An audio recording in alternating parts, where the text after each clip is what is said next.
मनमानी आचरण करने के कारण, ब्रह्मचर्य ना रहने के कारण छोटे छोटे अवस्थाओं में बहुत ही दयनीय दशा है शरीर की, बुद्धि की, मानसिकता की। जब तक पाणी ग्रहण नहीं तब तक ब्रह्मचर्य का विधान शास्त्रीय विधान है, तभी गृहस्थ धर्म उनका बहुत सुंदर होता है। वो नीचे से थपक मारेगा तो अपने लक्ष्य पे जाएगा। हम सब भगवान के हाथ के बाल हैं, हमको चिंता नहीं करनी है, बस हमें अभ्यास करना है और भगवान का चिंतन करना। कोई भी कार्य ऐसा दुर्लभ नहीं जो हम कर न सके। हम मनुष्य हैं, भगवान के अंश हैं, हमको हारना नहीं। 1000 बार हारेंगे तो भी हम दौड़ पड़ेंगे अपने लक्ष्य की तरफ। हार कर नहीं बैठ जाएंगे कि यार 1000 बार हार गए अब क्या जीतेंगे। नहीं नहीं, हम हार को जीत में बदलेंगे। नियम पर बहुत ध्यान दीजिए।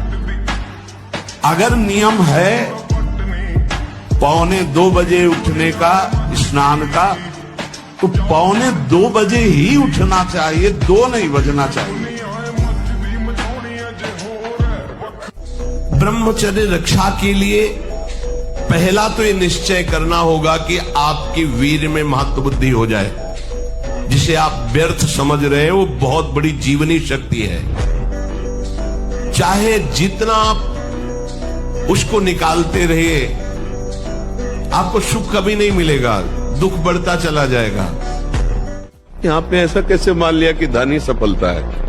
ऐसा कैसे मान लिया? धन सफलता है? धन अगर प्रधान बुद्धि तब तो राक्षस हो जाएगा, मनुष्यता ही नहीं रहेगी।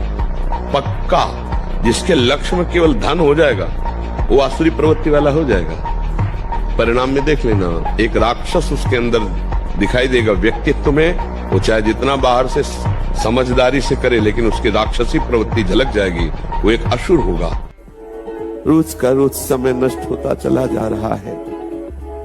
हम समझ रहे हैं कि हमारा समय ठीक कट रहा है। तब तुम्हारा समय ठीक कटेगा जब कोई दूसरा तुम्हारे समय में ना हो, केवल आप, आपके प्रीतम। बस आपका पाठ हो तो आप और आपके प्रीतम, आपका जप हो तो आप और आपके प्रीतम, आपकी ठाकुर सेवा हो तो आप और आपके प्रीतम।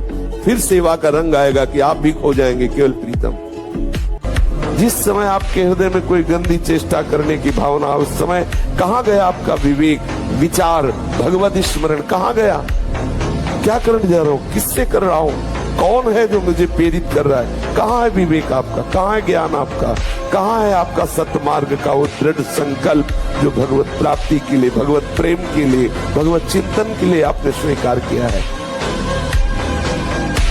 सुबह सुबह जब मोटरसाइकिल में बैठते ना, पहले हाई रेस में नहीं डालते ना, खुल गई अब दौड़ लगा, ऐसे ही उठो 4 बजे, दंड बैठक आधा घंटा 1 घंटा, सब दिमाग ठीक होने लगेगा, सब ठीक है। 1 घंटा जब किया, अभी देखो हाल, पड़े पड़े 9 बजे तक सो रहे हो, बेड में चाय पी रहे हो। क्या जवानी, क्या परमार्थ, क्या मनुष्य शरीर। सच्चे मानो सबको नाम जप करना चाहिए, गलत भोजन छोड़ना चाहिए, गंदे बच्चों का संग छोड़ना चाहिए, तभी जीवन उन्नतिशील होगा। अगर व्यायाम नहीं है और आसन नहीं है और दिनचर्या ठीक नहीं, आहार ठीक नहीं, तो भूल जाए कि कोई ब्रह्मचर्य नैष्ठिक 10-20 दिन वो बात अलग है। नैष्ठिक ब्रह्मचर्य के लिए 1 महीना केवल रुक जाओ, पूरी बाली आ गई और दाना आ गया और पक गया। बोले कितना? बोले 80 मन। तो समझ रहे हो, आप 20-22 तक ब्रह्मचर्य रहो, फिर ब्याह करके गृहस्थी में जाओ तो इतना मजबूत हो चुके हो कि अब तुम्हें वो गिरा नहीं पाएगा, ये स्थिति नहीं आ पाएगी। मस्त रहोगे। नाम जप करो और थोड़ा दौड़ लगाओ, थोड़ा दंड बैठक मारो और विश्वास करो हमारे वचनों पर। ऐसे जंगली सिंह के नेत्र है, ऐसे ब्रह्मचारी के नेत्र, तो उसके नेत्र में पावर होता है, एक दबाव पक्ष होता है। वो जिस पर नेत्र डाले तो एक बार झुक जाए सामने वाले के। ब्रह्मचर्य का ऐसा पावर, देवलोक सहित समस्त देवता उसे नित्य नमस्कार करते हैं जो ब्रह्मचारी होता है। खूब नाम जप करो। इस कलयुग में सबसे बड़ा साधन और साध्य नाम है। राधा राधा राधा, स्वयं हरि जपते हैं, स्वयं हरि। जपत हरि विवश तव नाम प्रतिपद विमल मनसि तव ध्यान ते निमिष नहीं डरिबो हरि रसना राधा राधा राधा रट अमृत है अमृत राधा नाम सुधार समरसी तुम जी भास्कर में बिहुला बात मान जाओ कोई तर्क की जरूरत नहीं बस राधा राधा राधा हरि अधीन हो जाएंगे। और इतना बड़ा धन है ये राधा नाम कि लोक परलोक सब जगह चकाचक रहेगा, दसों दिशाएं आनंदमय रहेंगी। भाव को भाव न खाल सहु नाम जपत मंगल दी तुम नाम पर नाम जब तभी होगा, इष्ट चिंतन तभी होगा जब भोजन पवित्र होगा, पेय पदार्थ पवित्र होगा, आपके आचरण पवित्र होंगे तभी नाम चलेगा। तो इस पर ध्यान दिया जाए और खूब नाम जब किया जाए मस्त रहे। मस्ती जो है नाम की चढ़े, एक खुमारी एक नशा राधा राधा राधा राधा। अगर 100 बार पटक किसी पहलवान ने लगा दी तो कुश्ती लड़ना थोड़ी छोड़ दिया जाता है। गुरु की शरण में होकर के दांव सीखा जाता है। 100 बार तो तुमने गिराया, अब थोड़ा दूध पिएंगे और दंड बैठक और बढ़ाएंगे और गुरु की शरण में होकर वो हाथ सीखेंगे जिससे पटकेंगे। ऐसे ही अभी मन पटक रहा है, मन ही तो पटक रहा है। मना कष्टानि इंद्रियाणि प्रकृति स्थानि कर्षति। अब तुम अगर हमारी दांव सीख जाओ तो अभी बचना शुरू हो जाएगा। जिस दांव से दुश्मन को पछाड़ा जाता है, गुरु से युक्ति मिलती है, युक्ति से मुक्ति मिलती है।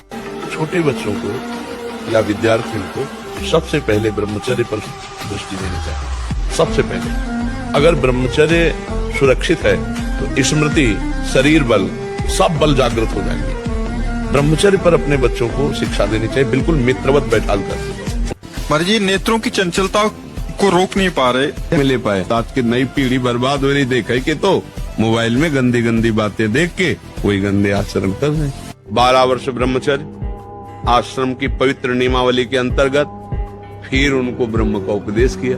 12 दिन तो ब्रह्मचर्य रहना मुश्किल पड़ रहा है। जवान का ब्रह्मचर्य, नेत्र का ब्रह्म, हर इंद्री का ब्रह्मचर्य ना।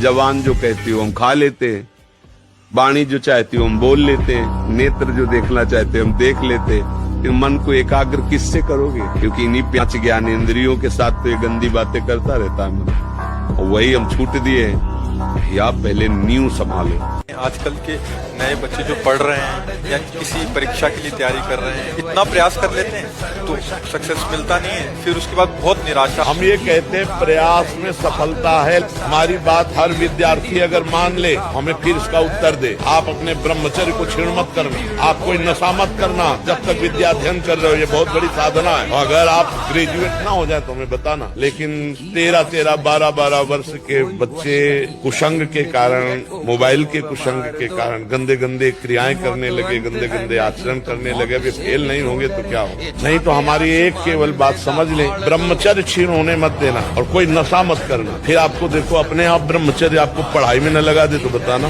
कैसे बताएं? सैकड़ों हजारों बच्चों में फैल गया है समय। हाँ, और मुख्य कारण यही, हमें तो बार बार कहने में भी संकोच लगता है कि बच्चों की जो गंदी आदतें हैं, माता पिता को चाहिए कि उनके पास बैठकर मित्रवत बात करें। भगवान की शरण में बोले क्या मिलता है? ये मिलता है कि हर कष्ट सहने की हिम्मत है और आखिरी परिणाम हमको दिखाई दे रहा है। आप नेत्रेंद्रिय से गंदे चित्र देखें, श्रवणेंद्रिय से गंदी बातें सुने, वाणी से गंदी बातें बोले, रसेंद्रिय से गंदा भोजन करें और सोचे ब्रह्मचर्य रह जाएंगे, तो बिल्कुल नहीं, कदापि नहीं। ब्रह्मचर्य कोई खिलवाड़ नहीं है। आप सब कुछ कर सकते हो, मतलब यही सबको भूल है। ये तो किसी किसी के भाग्य में लिखा होता। कुछ नहीं, तुम जो चाहो अपना भाग्य बदल सकते हो। ये मनुष्य शरीर जो चाहो कर सकते हो। भगवान को जब प्राप्त कर सकते हो तो क्या नहीं बन सकते हो। नाम जप करो, अच्छे आचरण करो, अच्छा भोजन करो, व्यायाम करो। नहीं, ब्रह्मचर्य में एक महान पावर है। ब्रह्मचर्य एक आध्यात्मिक शक्ति है, चाहे स्त्री हो चाहे पुरुष। आप ब्रह्मचर्य के देखो, आपको रोगों से लड़ने की सामर्थ्य, बौद्धिक स्तर आपका बहुत प्रवीण, और शरीर भले ऐसे हो, आपके अंदर आत्मबल, बहुत जोश, पावर है, पावर। क्या मुर्दे जैसा जीवन, जो इंद्री जैसा चाहे वैसा डाउन कर दे, जैसा चाहे वो हमें शोक दे दे, दुख दे। थोड़ा सा साहसी बनो, तुम भगवान के अंश हो, तुम कुछ भी कर सकते हो, कुछ भी।